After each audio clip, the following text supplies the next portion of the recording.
یہ بالکل وہی ترمیم ہے جو 2008 کے الیکشن کو کانسٹیٹیوشنل کور دیا گیا، اور اس کے اندر آپ دیکھ سکتے ہیں کہ اس کے اندر یہی لکھا ہے کہ جو یہ سمجھا جائے کہ 2008 کے اندر جو الیکشن ہوا ہے یا اس کے اندر تاخیر ہوئی ہے اس کو کانسٹیٹیوشنل، اس کی قانونی اور آئینی حیثیت جو ہے کہ اس کی وہ تصور کی جائے. تو ادروائز اگر یہ نہ ہوتا تو پھر وہ انکانسٹیٹیوشنل اسٹیپ تھا، اور اس کی جو تاخیر تھی وہ آرٹیکل 6 کے زمرے میں آتی تھی، آئین شکنی کے زمرے میں آتی تھی، جس کی وجہ سے جو ہے کہ اس میں ترمیم کر کے وہ کور دینا پڑا. تو ابھی بھی آپ کو پنجاب اور کے پی کا جو الیکشن میں تاخیر ہوئی، اور پھر ایون جو ابھی جو فروری کے اندر الیکشن کیے گئے، اگست کے اندر national assembly, Sindh assembly, Balochistan assembly تحلیل کی گئی تھی، اور اس وقت بھی 90 دن کے اندر الیکشن ہونا تھا، لیکن وہ نومبر کی بجائے جو ہے کہ وہ فروری میں کیا گیا. تو اس میں بھی جو 3 ماہ کی تاخیر کی گئی، اس کے اوپر بھی کانسٹیٹیوشنل کور جو ہے وہ تحفظ درکار ہے، کانسٹیٹیوشنل امینڈمنٹ درکار ہے. اگر وہ نہیں ہوتی تو پھر جو کیئر ٹیکر گورنمنٹ کا سیٹ اپ ہے وہ جو ہے کہ وہ بھی اس کی زد میں آ سکتا ہے. تو یہ سارے وہ معاملات ہیں جس کی وجہ سے اس وقت پینک کریٹ ہوا ہے. دوسری طرف جو ایمرجنسی کی دھمکیوں کی بات ہے، اس کے اندر بھی جو ہے کہ یہ ڈرایا جا رہا ہے. یہ اس وقت اسٹیبلشمنٹ کے حلقوں کی جانب سے یہ ججز کو بھی اور سیاسی جماعتوں کو بھی اور عوام کو بھی، سوشل میڈیا کو بھی یہ تاثر دینے کی کوشش کی جا رہی ہے کہ جناب اگر جو ہے کہ یہ سپریم کورٹ نے آزادی جو ہے کہ اس کا اظہار کیا، یا عدلیہ نے بہت زیادہ جو ہے کہ اپنے پاؤں پہ کھڑے ہونے کی کوشش کی، تو پھر ملک کے اندر جو ہے کہ مارشل لا لگ جائے گا یا ایمرجنسی لگ جائے گی. حالات جو ہے کہ ایسے نہیں ہیں، اور اس وقت دنیا جو ہے کہ آپ کو یونائٹڈ نیشن کا ورکنگ گروپ ہو، چین ہو، دوست ممالک ہو، وہ آپ کو ہاتھ ملانے کے لیے تیار نہیں ہے، وہ آپ کی مدد کرنے کے لیے تیار نہیں ہے. اور آپ ملک کے اندر جو ہے کہ مارشل لا یا ایمرجنسی لگا کر سمجھتے ہیں کہ ملک تمام حالات کو قابو کر لیں گے، یا تعمیر و ترقی کی راہیں جو ہے کہ وہ کھل جائیں گی. نہیں تو پچھلے 2 سالوں کے اندر اگر کچھ نہیں ہوا تو ابھی کیا خاک ہوگا. تو اس لیے یہ محض اس وقت جو دباؤ برقرار رکھنا عدالتوں کے اوپر، میڈیا کے اوپر جو ہے کہ اس کو برقرار رکھنے کے لیے اس قسم کی جو ہے کہ وہ خبریں اڑائی جا رہی ہیں. ایک اور بڑا معاملہ، چیف جسٹس قاضی فائز صاحب نے جو ہے کہ گزشتہ رات ایک جوڈیشل کمیشن آف پاکستان کے اجلاس کے حوالے سے خبر چلائی گئی تھی، اور اس کے ساتھ ساتھ 4 ججز کے نام سامنے آئے تھے کہ جن کو ایڈ ہاک جج کے لیے جو ہے کہ نامزد کیا گیا. ان میں جسٹس مقبول باقر، جسٹس مشیر عالم، ان 2 کے بارے میں اطلاعات آ رہی ہیں. جسٹس مشیر عالم کا تو خط بھی منظر عام پر آ چکا ہے، انہوں نے معذرت کر لیا کہ وہ ایڈ ہاک جج نہیں بنتے. مشیر عالم صاحب نے جو معذرت کی، اگرچہ حکومتی حلقوں کی جانب سے یہ تاثر دیا جا رہا ہے کہ جناب یہ سوشل میڈیا کے اوپر کمپین چلائی گئی ہے ان کے خاندان کے خلاف، تو جس وجہ سے جو ہے کہ انہوں نے معذرت کر لیا، لیکن ایسا نہیں ہے. مشیر عالم صاحب نے اپنے خط کے اندر لکھا ہے کہ وہ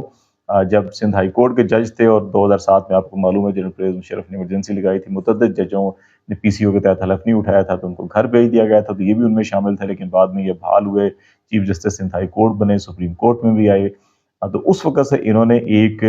جو نابینا افراد ہیں ان کے لیے ایک ٹرسٹ قائم کیا تھا، لیکن جب دوبارہ جج بن گئے تو وہ پروگرام، ان کا پروجیکٹ جو ہے کہ وہ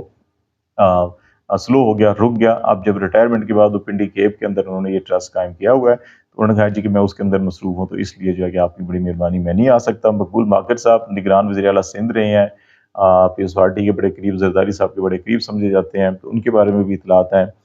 2 متضاد اطلاعات ہیں. ایک یہ ہے کہ انہوں نے معذرت کر لیا، ایک یہ ہے کہ ابھی تک ان کا ہاں یا نہ میں کوئی جواب نہیں آیا، جبکہ سردار طارق مسعود اور مظہر عالم خان میاں خیل صاحب جو ہیں کہ انہوں نے رضامندی کا ظاہر کر دیا. سردار طارق مسعود جو ہیں یہ ملٹری کورٹ سویلینز کے فوجی عدالتوں کے اندر مقدمات کے حوالے سے ان کا فیصلہ جو ہے بڑا متنازع فیصلہ ہے. جو ابھی ملٹری کسٹڈی کے اندر جو 100 سے زیادہ افراد 1 سال سے جو ہیں وہ قید ہیں، اور نہ ان کو سزا ہوئی ہے، نہ ان کے کسی کنارے لگ رہے ہیں، تو وہ انہی کے ایک فیصلے کی وجہ سے ہوا تھا. اور کل بھی ہم نے آپ کو کہا تھا کہ ان کے جو انسانی حقوق کے، بنیادی انسانی حقوق کے حوالے سے جو ریمارکس ہیں، اور کانسٹیٹیوشن آف پاکستان اس کی گارنٹی دیتا ہے، لیکن بدقسمتی سے ان کا موقف یہ ہے کہ بنیادی انسانی حقوق پتہ نہیں ہمیں کہاں تک لے جائیں گے. مظہر عالم خان میاں خیل صاحب جو ہیں کہ یہ جب سپریم کورٹ سے ریٹائر ہوئے تھے تو ان کو پھر کمپٹیشن کمیشن آف پاکستان میں بھی لگایا گیا تھا حکومت کی جانب سے، تو وہ عہدہ بھی انہوں نے انجوائے کیا. مظہر عالم خان میاں خیل صاحب جو ہیں کہ یہ اس بینچ کا بھی حصہ تھے جس نے جب ڈپٹی اسپیکر قاسم سوری نے عدم اعتماد کی تحریک کے حوالے سے رولنگ دی تھی، اور اس رولنگ کو جو ہے اس کو نوٹس اور چیلنج بھی کیا گیا تھا. اس وقت کی جو پی ڈی ایم کی جماعتیں تھیں اس میں جو 5 رکنی بینچ تھا جس نے اس کو کالعدم قرار دیا تھا، اس میں تھے. اس میں انہوں نے ایک اضافی نوٹ لکھا تھا اور یہ کہا تھا کہ ڈپٹی اسپیکر کی رولنگ جو ہے وہ آئین شکنی کے زمرے میں آتی ہے، اور انہوں نے جو یہ رولنگ دی ہے تو ان کے خلاف جو ہے کہ آرٹیکل 6 کا جو ہے کہ وہ اطلاق ہونا چاہیے. تو یہ اضافی نوٹ تھا، باقی 4 ججز نے اس سے اتفاق نہیں کیا تھا، تو شاید اس لیے بھی ان کو لایا جا رہا ہے، کیونکہ اب آرٹیکل 6 کی بات کی جا رہی ہے. اسی فیصلے کے تناظر میں قاسم سوری کی رولنگ کے حوالے سے اور عمران خان اور عارف الوی کی. تو اس سے اندازہ ہوتا ہے کہ چیف جسٹس صاحب کا جو انتخاب ہے جو ایڈ ہاک ججز کے لیے سابقہ ججز کا، اس کا معیار دیکھ لیجئے کہ ایک جو ملٹری کورٹ کو سپورٹ کر رہے ہیں، بنیادی انسانی حقوق کی نفی کر رہے ہیں اور وہ کہہ رہے ہیں کہ ہمیں وہ کہاں تک لے جائیں گے، اور دوسرے جو آرٹیکل 6 لگانے کی بات کر رہے ہیں قاسم سوری کے خلاف، اور قاسم سوری کے خلاف چیف جسٹس قاضی فائز صاحب بھی ابھی متعدد سماعتوں میں جو ان کی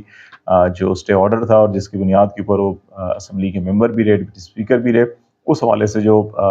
ہیئرنگ ہے اس کے اندر بھی آپ کو معلوم ہے کہ کیا سارے معاملات چل رہے ہیں. یہ وہ ساری صورتحال ہے جس کے تناظر کے اندر جو ہے اس وقت آپ کو حکومتی حلقوں کے اندر پینک بھی نظر آ رہا ہے، مایوسی بھی نظر آ رہی ہے، پریشانی بھی نظر آ رہی ہے، فرسٹریشن بھی نظر آ رہی ہے، غصہ بھی نظر آ رہا ہے، کیونکہ ان کے ہاتھ سے چیزیں سرکتی جا رہی ہیں اور ان کو یہ دکھائی دے رہا ہے کہ اگر 2/3 میجارٹی ان کو نہ ملی اور تو پھر جو ہے کہ آرٹیکل 6 کا پھندا جو ہے کہ ان کی طرف آ سکتا ہے. تو اس لیے وہ پہلے ہی اپنے مخالفین کے اوپر آرٹیکل 6 کی بات کر رہے ہیں تاکہ ان سے پھر بارگیننگ کی کوشش کی جا سکے. لیکن جنہوں نے پچھلے 2 سال کے اندر کوئی بارگیننگ نہیں کی، کوئی ڈیل نہیں کی، تو کیا وہ آگے ڈیل کریں گے؟ یہ بہت بڑا ایک اہم سوال ہے. اور پھر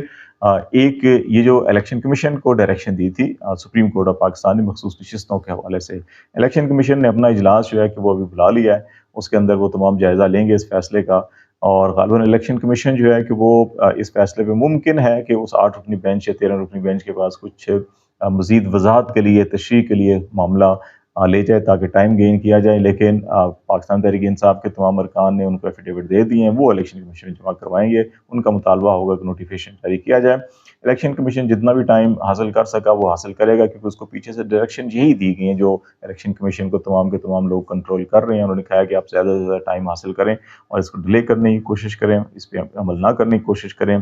لیکن الٹیمیٹلی الیکشن کمیشن کو نوٹیفیکیشن جاری کرنا پڑے گا. اب دوسرا جو ہے کہ وہ حکومتی حلقوں کے اندر یہ رہا ہے کہ اسپیکر جو ہے کہ جس طرح سے کے پی اسمبلی کے اندر الیکشن کمیشن نے ریزرو سیٹ کے اوپر نوٹیفیکیشن کیا، لیکن کے پی اسمبلی میں ان کی حلف برداری نہیں ہونے دی گئی جو مخصوص نشستوں کے اوپر جو اضافی نشستیں دی گئی تھیں پی ایس پارٹی، نون لیگ یا جے یو آئی کو. تو اسی طرح سے اسپیکر نیشنل اسمبلی جو ہے کہ ان کا نوٹیفیکیشن تو ہو جائے،